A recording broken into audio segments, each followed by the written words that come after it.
Would it be a fair enough comment to say that fear has caused more death than wars? Do you think that fear is essentially the world's worst weapon of mass destruction? Well, fear is the currency of control, and fear is used to make people do all sorts of things, and it's been weaponized. There's even a statement in Gary Sidley's paper on what the government did in the UK during the pandemic, a FOIA request, where they stated people are not scared enough. We need to scare them a lot more. Okay, so it wasn't even accidental. It wasn't even a byproduct. It literally was a strategy.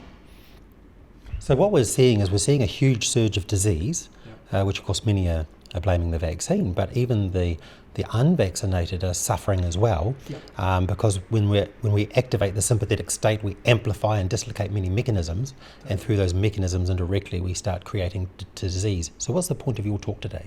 Well, today I'm really going to give those couple of burning questions some answers. So the question I get asked all the time is, how did I spot it and nobody else did? And then we can look at that. It's really, we're going to look into that.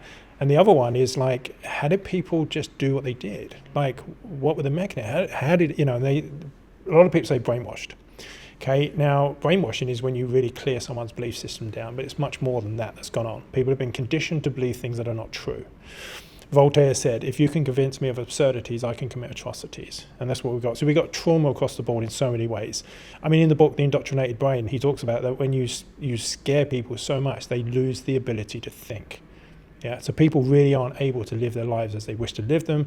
And then, as you rightly pointed out, you're going to see a whole domino of mechanisms which fear is going to cause issues in the body. If someone's stuck in the continued fight or flight, their body's not going to be able to heal.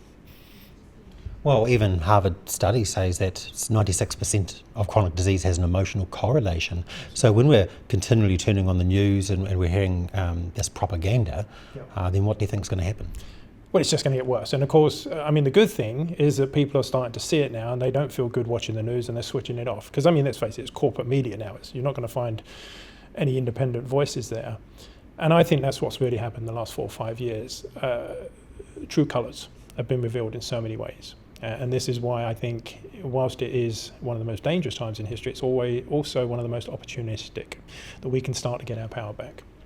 It's a difficult balance to try to alert people and let people know of things without creating the fear, which is trying to avoid it in the first place. So if someone is quite traumatized because maybe they got a vaccine and now they've done research and they're thinking, oh my gosh, I've got a death sentence. Now that's not good, because the expectation of death will automatically make you die. So what would you have advice for them?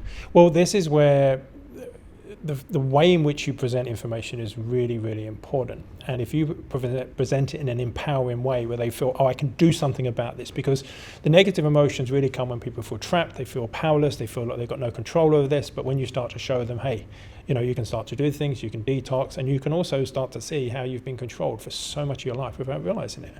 So there is an opportunity to empower. It's not always the approach that people go to at first, but that's hopefully what we're going to show people, that you can take any amount of information, and if you present it correctly, then you can empower people. Overall, how would you describe the audience and the anticipation of the audience and the excitement of the audience with the conference? Can you explain a little bit about today? Yeah, today the energy has been electric. It's been really welcoming. And one thing, when you've been under that much stress the last 4 or 5 years, when you find community, when you find support, when you're around people where it doesn't matter what you say, you're going to be accepted, I think that's where people love coming to these things. And having myself done so much work on Zoom behind a keyboard, it is so refreshing to come to these places, and it's so, you get to meet people, you get some time with people, and it's so nurturing and healing at a deep level.